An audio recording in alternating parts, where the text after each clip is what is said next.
Bab 74. Terjebak jadi istri simpanan. Alia melambaikan tangannya kepada sang suami yang baru saja berangkat ke kantor usai mengantarkannya kembali ke apartemen mereka. Awalnya Tristan menyuruh Alia untuk tetap di rumah sahabat besar. Namun Alia menolak karena suasana di sana terlalu asing untuknya. Dan lagi rumah sebesar itu malah membuat Alia tidak bisa bersantai dengan nyaman. Alia menutup pintu apartemen yang otomatis terkunci. Ia lalu pergi ke dapur untuk membuat susu hamil yang telah Tristan beli untuknya kemarin. "Baby, Mami minum susu dulu ya, biar kamu tambah sehat di sini. Mami sama Papi tunggu kamu lahir," gumam Alia seraya mengusap-usap perutnya sendiri. Alia menenggak susu di gelas itu hingga tandas. Kemudian ia mengambil 2 buah apel dan per. Tidak lupa Alia membawa piring dan juga pisau. Alia akan bersantai di depan televisi sambil memakan potongan buah. Dokter sangat menyarankan Alia untuk itu, sebab baik bagi kesehatan janin dan ibu. "Kak Firda lagi apa ya? Apa udah berangkat kerja?" gumam Alia lalu mencoba menghubungi kakaknya via aplikasi hijau. Saat Alia mengirim pesan, statusnya hanya centang 1 abu-abu yang menandakan jika kakaknya itu sedang tidak aktif. "Pasti lagi sibuk kerja," kata Alia lalu memilih untuk gonta-ganti channel televisi. Sementara itu di tempat lain, di sebuah hotel mewah, tampak seorang wanita baru saja selesai berpakaian setelah melayani pria tua seperti biasanya. Wanita itu tersenyum senang ketika ponselnya mendapatkan notifikasi pesan bahwa ada dana yang masuk ke rekeningnya. Linda semakin tidak menyesal telah memilih untuk bercerai. Buktinya ia masih bisa hidup dan memberi uang kepada kedua orang tuanya tanpa campur tangan dari Tristan. Walaupun begitu, Linda tentu saja tidak mau rugi. Ia tetap meminta harta gono gini dari Tristan. Hitung-hitung untuk tambahan asetnya. "Dananya sudah masuk sayang. Terima kasih ya. Kau benar-benar sangat memuaskan," kata Linda pada pria tua pelontos yang masih terbaring dengan mata terbuka. Pria itu terkekeh. "Tentu sayang. Aku akan memberimu lebih banyak jika mau ikut denganku liburan ke Belanda," kata pria tua itu. "Maaf, tapi aku tidak bisa. Lain kali ya, sayang," ucap Linda menolak. Tentu saja Linda menolak. Ia sudah memiliki banyak job untuk melayani bos-bos besar yang siap membayarnya lebih besar dari pria di hadapannya ini.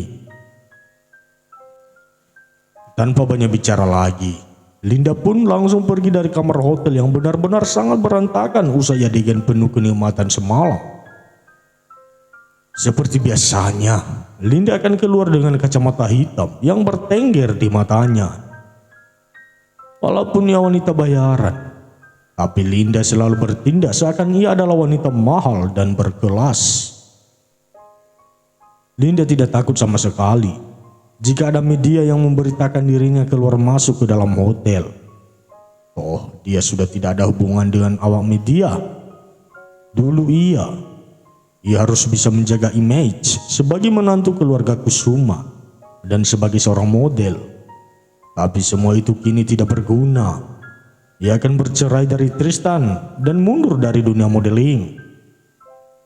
Pendapatan yang ia terima dari hasil jual diri nyatanya jauh lebih besar daripada pekerjaan yang mengharuskannya banyak bergaya dan berdiri.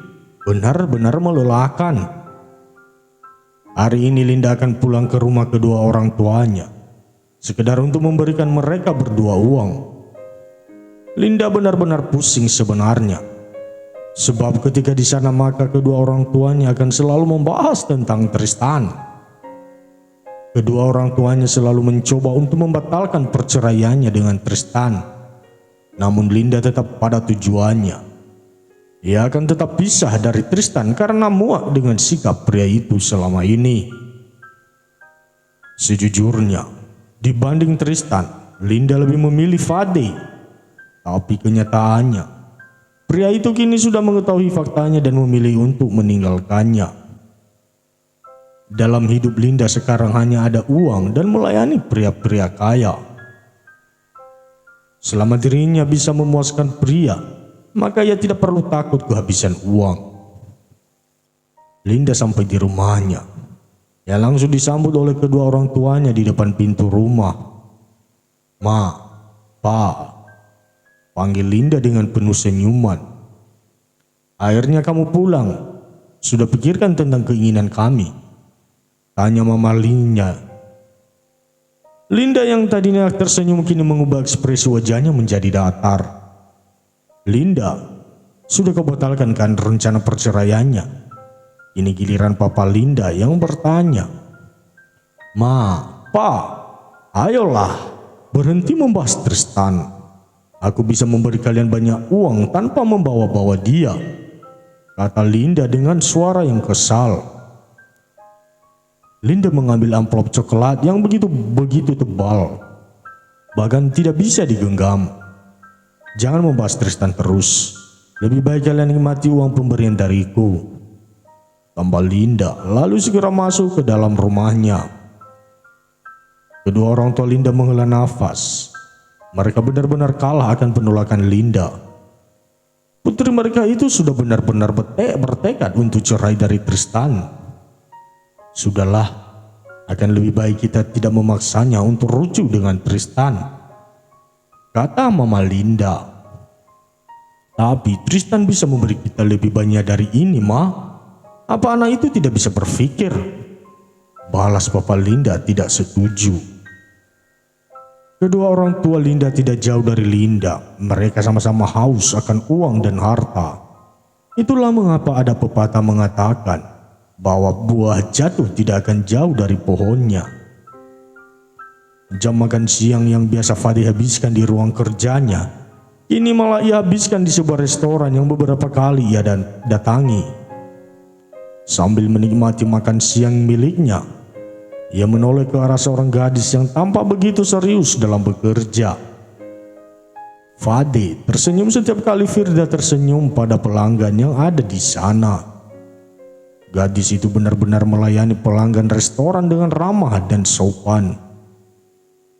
"Cantik sekali, dan selalu begitu," puji Fade pelan. Sejak kuliah, senyuman Firda dan sikap baiknya lah yang membuat Fade jatuh hati. Ia bahkan menepis segala komen teman-temannya tentang Firda yang merupakan anak tanpa orang tua. Teman-temannya selalu mengatakan bahwa Firda tidak cocok dengannya. Ia berasal dari keluarga kaya yang banyak uang, sementara Firda bahkan tidak memiliki keluarga selain adiknya. Fade tidak pernah memperdulikan hal itu. Bagi Fade, cinta tidak memandang apapun. Cinta itu tumbuh secara alami dan dengan alasan yang jelas. Jika kebanyakan wanita di kampus mendekati Fade, termasuk Linda, Firda justru malah tampak biasa saja. Gadis itu hanya tersenyum tipis ketika Fade tersenyum dengan lebarnya. Firda bisa dikatakan sebagai gadis dingin, namun tidak sedingin kulkas. Gadis itu masih memiliki kehangatan di setiap ucapan dan tindakannya. "Aku masih ingat bagaimana dulu kamu menolakku, Fir. Tapi dengan usahaku, akhirnya aku bisa dapatin kamu," ucap Fade dengan tatapan penuh ke arah Firda. "Maka hari ini, aku akan kembali berusaha untuk dapatkan kamu. Aku tidak akan pernah melepaskan kamu lagi. Kamu milikku," tambah Fade dengan sorot mata yang mengikuti gerak-gerik Firda. "Permisi," Fade melambaikan tangannya kepada salah satu pelayan yang berada tidak jauh dari sana. "Iya tuan, ada yang bisa dibantu?" tanya pelayan laki-laki itu sopan. "Saya mau tambah minumannya ya, dan tolong nanti yang mengantarnya itu pelayan yang bernama Firda. Ada hal yang ingin saya bicarakan dengannya," ucap Fade pada pelayan laki-laki itu.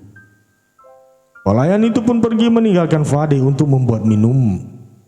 "Kak, panggil pelayan laki-laki yang tadi menerima pesanan Fade. Iya, kenapa Van? Sahut Firda.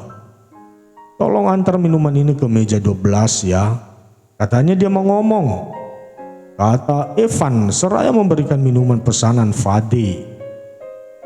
Firda menahan nafas. Ia mengepalkan tangannya karena kesal dengan Fade. Kenapa pria itu harus terus saja bertingkah seperti ini? Firda tersenyum. Ia pun menerima minuman yang diberikan rekan kerjanya untuk diantarkan ke pelanggan restoran. Jika bukan karena pekerjaan, mungkin Firda akan melempar jusnya dari sini sampai-sampai mengenai tubuh pria itu. Apa dia tega? Permisi, Tuan. Ini pesanan Anda dan selamat menikmati, kata Firda dengan sopan dan penuh senyuman yang tidak ikhlas. Firda hendak pergi, namun Fade buru-buru mencegah agar Firda tidak pergi. Saat ini, Fade benar-benar ingin bicara dengan gadis itu. Fir, tolong. Aku ingin sekali bicara denganmu, pinta Fade memohon. Firda menoleh horor. Anda buta. Saya sedang bekerja. Dan sangat tidak etis jika saya bersantai di saat jam kerja, sahut Firda ketus. Kalau begitu, ayo atur waktu untuk bicara di tempat lain, ajak Fade dengan semangat. Firda berdecih, tidak berminat, balas Firda dingin. Fir, aku tahu kamu marah karena ucapanku dan aku sangat menyesal. Karena itu, aku mohon maafkan aku, pinta Fade dengan sungguh-sungguh. Firda tertawa kecil. Anda kira saya marah karena perkataan Anda yang tidak berguna itu? Tanya Firda. Kening Fade mengkerut. Maksudnya? Tanya Fade. Saya tidak sudi menerima permintaan maaf dari pria yang ingin menjadikan adik saya sebagai pelakor.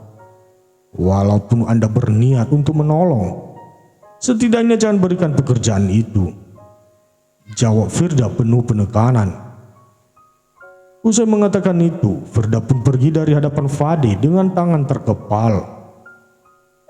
Sementara Fade, ia tampak syok. Ternyata dugaannya benar. Alea adalah adiknya Firda.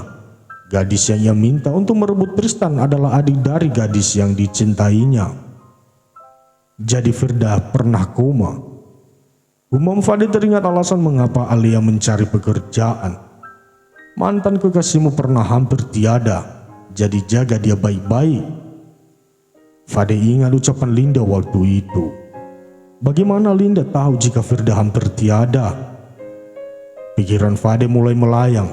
Ia mengepalkan tangannya dengan garis rahang yang terlihat menegang.